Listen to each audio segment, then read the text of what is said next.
All right, hey everybody, welcome back to the channel. This is Rob for Smirking Gun Reviews, and we're back with another one of my what I'll call essential film viewing series.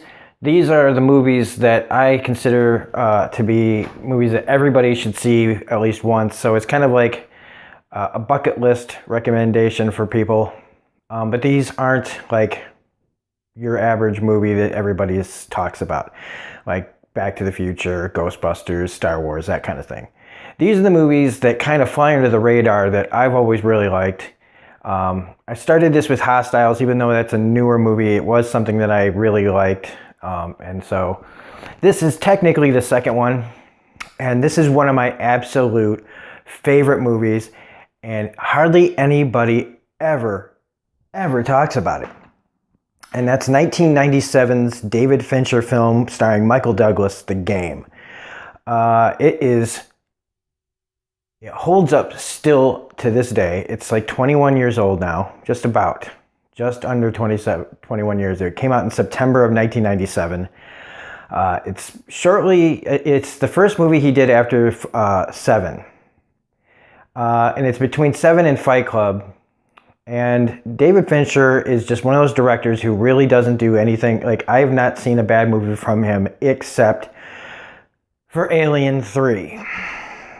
But if you've done any history on that subject, Alien 3 is really, it's unfortunate that's, David Fincher was attached to that movie.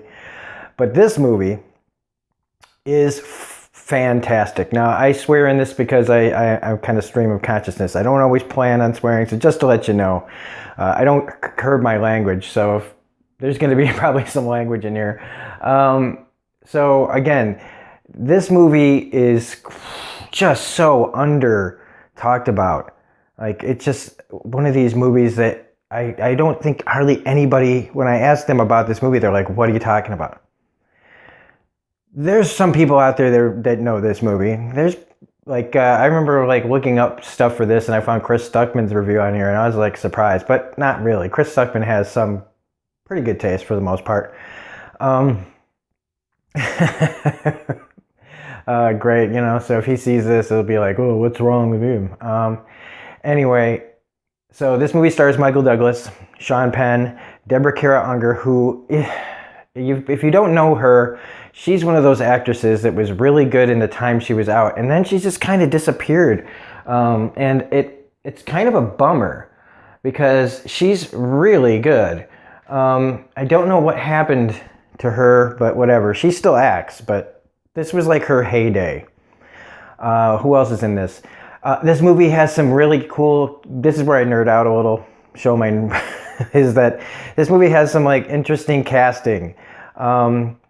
First, there's a couple of X-Files actors in here that I always try to point out because I'm obsessed with the X-Files still. Peter Donnet, that played Mulder's dad, is in this. Armin Mueller-Stahl is in this. He was in the X-Files movie Fight the Future. Also, you have two actors from Sons of Anarchy, but way before that show. Very young, very skinny. You got Tommy Flanagan's in this, who is very young. This is like his Gladiator era days, the movie. And then Mark Boone Jr. Is in this as well, and man, does he look different than he does now. But again, this is 21 years ago. And then there's a couple of really interesting things that I didn't notice until the very end of the movie, and one is that Spike Jonze, the director, is in this in a very quick cameo as an EMT. And Michael Massey, who is the late actor who was in Seven. He was the guy who runs the strip porn joint. He plays another EMT really quickly in this. So let's actually get to this movie. Now, I'm gonna have mild spoilers, but I'm not gonna spoil this movie. This isn't like The Sixth Sense where everybody goes, oh, I know about the ending of that and blah, blah, blah. Those kind of movies that just have automatically been spoiled for pretty much everyone. I am not gonna spoil this movie because even though I have seen this movie so many times, I could never want to ruin it for anyone. And when I'm watching it, I saw this movie like 3 or 4 times at the theater when it came out. But that's probably due to me not having a life. But anyway, and I just love this movie. But it's also like every time I watch it, I still am on edge. I know what's coming. I know every beat of this movie, but I still watch it like kind of like the first time. That could also be that since it's come out, I dole this movie out to myself. I don't watch it all the time. I only watch this movie maybe once every 3 years. Mostly because, I do have a, full-time job, and there's a lot of things to watch and a lot of things to review and blah, blah, blah, and games and comics and everything else in between. So when this just came out on Netflix again, this was like, this is it. This is the movie that I need to talk about for this series. Hitchcock would love this movie, I bet you. I really, really think Hitchcock would love this movie. It's one of these almost perfect thrillers. Now, that being said, it also is one of those movies where I refuse to dig deep. I enjoy it so much that, given enough time, you can pretty much pick apart any movie. This is one of those movies where I just refuse to dig deep into it. Not because I'm afraid it's going to fall apart, but afraid that I'm going to lose some of the enjoyment I have of it. Because this movie is so enjoyable. It is so filled with paranoia. David Fincher films this movie so well. The atmosphere is so palpable. The music is always going and keeping you tense, keeping you wondering. Because you really don't know what's going on. So, the plot of this movie. Let's get to it. One last thing, though. Okay, if you've ever seen the show Succession on HBO, from the very first episode of that show, I was like, the title sequences of that show, it's kind of like these home movie looking things. And it shows like a dad and a son standing next to each other, and it's clearly like a rich family, and it's got this grainy home video style. And I was like, they ripped off the game. And I know that's like a small, stupid thing, and maybe they did it out of homage. But I don't understand quite why they'd be stealing from the game when they don't really have much to do with each other, except there's an older man and a younger, family members in a business company. But both of them have similar openings, especially the scene with just having the father and son standing next to each other in a kind of an uncomfortable way. Kind of bugged me a little bit, just because Succession is no David Fincher movie. It's okay, but it's not this, and it just kind of razzes me. But anyway, I mean, if you're going to steal from the best. So I should be, saying good job. But anyway, so Michael Douglas is an investment banker in San Francisco, and he's living this like kind of just cold life. Like doesn't have a wife anymore, doesn't have a family. He never sees his brother. His father died this same year. This is his birthday coming up. His father committed suicide at the same age that he is now. And that is a big part of this movie. Is everybody keeps talking about, hey, how you doing? Like, I know this is your dad's, year that he died, and you're now the same age as he was. And he's kind of like, pushed people away. Now, his father had a family, he had him and his brother and his mother, but they didn't stop him from committing suicide. And at this point in his life, he feels, it looks like he's even living a more pushed and cold and isolated life than even his father did. So it's not surprising that people around him are concerned about him. Well, he's also an investment banker, and that's important to say that he's made enemies. He makes enemies probably every day with business dealings that he has. In fact, that's what's kind of going on in the beginning of this movie. As you can tell, there's some important things going on, and people are pissed off. Not really at him, but like there are things going on that are affecting a lot of people's lives, and so it's influencing his what's going on around him on his birthday, the day that he has to think about, he's forced to think about his father's suicide and all this. That's when his brother shows up, played by Sean Penn, who I love the introduction to this character because it's like a prank. Like Michael Douglas knows who. There's a guy that leaves restaurant reservations under the name Seymour Butts, and he automatically doesn't say who it is, but he knows that it's his brother because it's just something his brother would do. And I like that they don't say that, oh, that's my brother. They just leave it up to like knowing that this character knows who this person would be. And this is where Sean Penn, he isn't in this movie very often, but when they do use him, it's really good. In fact, yeah, like this scene. He's only in like 3 or 4 scenes in the movie. So he gives him this gift certificate for a company called CRS. It's Consumer Recreation Services. And as he puts it, they make your life fun. They fill in the gaps. They give you what is lacking, kind of. That's what they say. There's a lot of like extremely vague but big, like like the way they describe it, it's like a life-changing event. A profound life experience, I believe, is how they put it. Well, he begrudgingly ends up going to this thing, and it's like this big to-do. They put him through like psychological tests. They put him through physical tests. They make him sit in a room kind of like Clockwork Orange, not with the eyeball thing, but like make him like have like responses to visual stimuli. They put him through this whole rack of things. Nobody will tell him what the game is. Just that when it starts, you can always quit if you want. You don't know when it starts, but when it does, you'll like it. Nobody ever complains, apparently. And there's just a lot of mystery to this place, a lot of vagueness. But then, as he's going about his day and business and stuff like that, and he tries to like get some information from people that he hears or like talking about the game. They give him like more vague things about just, like, oh, my eyes have been opened and biblical scripture stuff and, just a lot of vague, big life change things.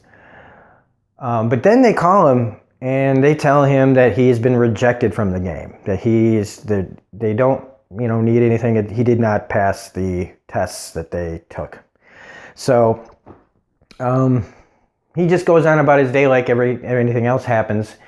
And he gets home and he finds a body, like a mannequin in the driveway. And that is where his dad had jumped off the roof. And this is where the movie jumps into the actual plot, the next hour and a half of the movie. So there's somebody leaves this like mannequin. It's a clown, like, and it's full on, it's heavy. And so he's like, oh great, this is a joke, maybe my brother did this. And then this just starts going, and he realizes that this is the game. Them saying that he's not in the game is part of the game. And without spoiling anything, it starts small and just starts slowly ramping up and ramping up and ramping up and ramping up to like where the paranoia is so real, feeling like you're on this journey with this guy. You don't know what's real. You don't know what's not. You don't know who you can trust at all. Deborah Kara Unger is introduced as this waitress who gets kind of swept up in all this while he's, trying to just get through this day. She ends up kind of along for the ride. But you don't know like whether or not you can trust her everywhere you go. And then when Sean Penn shows back up and you get the feeling like maybe these people aren't who they say they are. Maybe this is not, maybe the game is something completely different than what you're being told. Even worse, like, is it a game? If it's not a game, it feels like it's a game to these people and that your life is the game. And knowing, trying to get out of it seems like impossible, and I damn fucking hell. So, I don't want to promote that shitty movie. So, that's it. This movie ends on such a crazy note. Like, it just keeps going, and you think it can't get any crazier. And I don't mean crazy like, tripped out, like, drug-fueled David Lynch level things where you really don't know what's going on. But the paranoia that you feel through this character and not knowing who to trust and what's real is it's very, very well done. And like I said, even when I'm watching it now, all these years later, I still get caught up in it. And that's when you know a movie is special, when after all these times, you can still just get swept away in it. And that's why I call it, like, there's plenty of thrillers out there. There's plenty of good thrillers out there. But this one I feel is definitely on the level of like a Hitchcock movie. This is the most Hitchcock movie I've seen in a while. Like, when I really put my head to it, I can't think of anything more like the way he kind of made movies. Now, it's definitely more modern, and it's definitely written differently than a Hitchcock movie. It's definitely, the acting is different. The style is different. Because for the time, you watch Hitchcock movies, and some of them are good, but I mean, a lot of it sometimes can be really, really cheesy. And, maybe they'll say that about this movie 20 years from now, 20 more years from now. But I kind of feel like those movies, for their time, when, these are the first times people are making movies like those, that I can see why people get swept up in them. But I just feel like, being able to turn your brain off for those movies is what you have to do. This movie, you don't have to, you can't turn your brain off for a movie like this. So I will be talking about a few spoilers here. So if you don't want to know more details about this movie, I would suggest getting out of here right now. Because the rest of this, I'm just going to be talking about the movie. So if you're still here, great. If not, I hope you do see this movie. I hope that this recommendation is good enough to make you want to see it. And if you have seen it, maybe this makes you want to go see it again. Because again, this movie is so underrated. It had like a 7.8 on IMDb. I'm like, what the fuck is that? This movie's practically perfect. Anyway, but that's just my opinion. Some people could just really hate this movie. Maybe you don't like David Fincher. Maybe you don't like Michael Douglas, who is so good in this. So anyway, let's get to spoilers. So, just from the very outset, when he gets the clown inside the house and the TV starts talking to him, and it's just like, you don't know how they did it. Oh Christ. So I'm just gonna go to my home screen on my PlayStation while I'm talking about this part of the movie. You get it. If you've watched this far, you don't need to see anymore. You get to see what I've got going on behind me. So yeah, the whole thing with the TV talking to him is really great, and I still can't quite figure out how they did it. It's so they got the actor that's on the TV to say the lines outside of it, but it's like manipulated. But like, it's such a great effective scene to get the ball rolling, to be introduced to this game. There's another really great scene where he's in the elevator with Deborah Unger, and she's just seen him solve this like puzzle that he should not be able to have solved. Like, what is going on? And him trying to explain what happened is just really perfectly awkward. Like trying to explain something to somebody that it's way above their head. But trying to say it as normal as possible, so they don't think you're a complete psychopath. There's another great scene where he verbally assaults somebody that he thinks is involved with this, thinks that they're blackmailing him, and thinks that this is their way of like getting back at him, and it's got to do with his businesses. And he comes in at this guy and just gives one of these great lines, and I know it's coarse and raw, but I just laugh my ass off when he's like, "You could have pictures of me butt fucking Captain Kangaroo, and I'd still get away." Like, it's just fucking awesome. And there are plenty of just little things like that throughout this movie that I just can't, I smile every time. Like even at the end where he gets, I was drugged and left for dead in Mexico, and all I got was this stupid shirt. I can't wait to buy that shirt. I can't believe it took me so long to like go, I need that shirt. Sean Penn in this movie is really great because at this time, it's 1997, right? He's already made like Dead Man Walking and everything.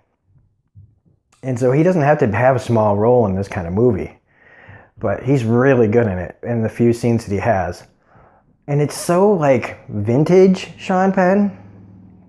Not like Dead Man Walking Sean Penn, but like the Sean Penn that you remember from like, I don't know, like Falcon and the Snowman, and just movies like that where he just kind of sucks you in.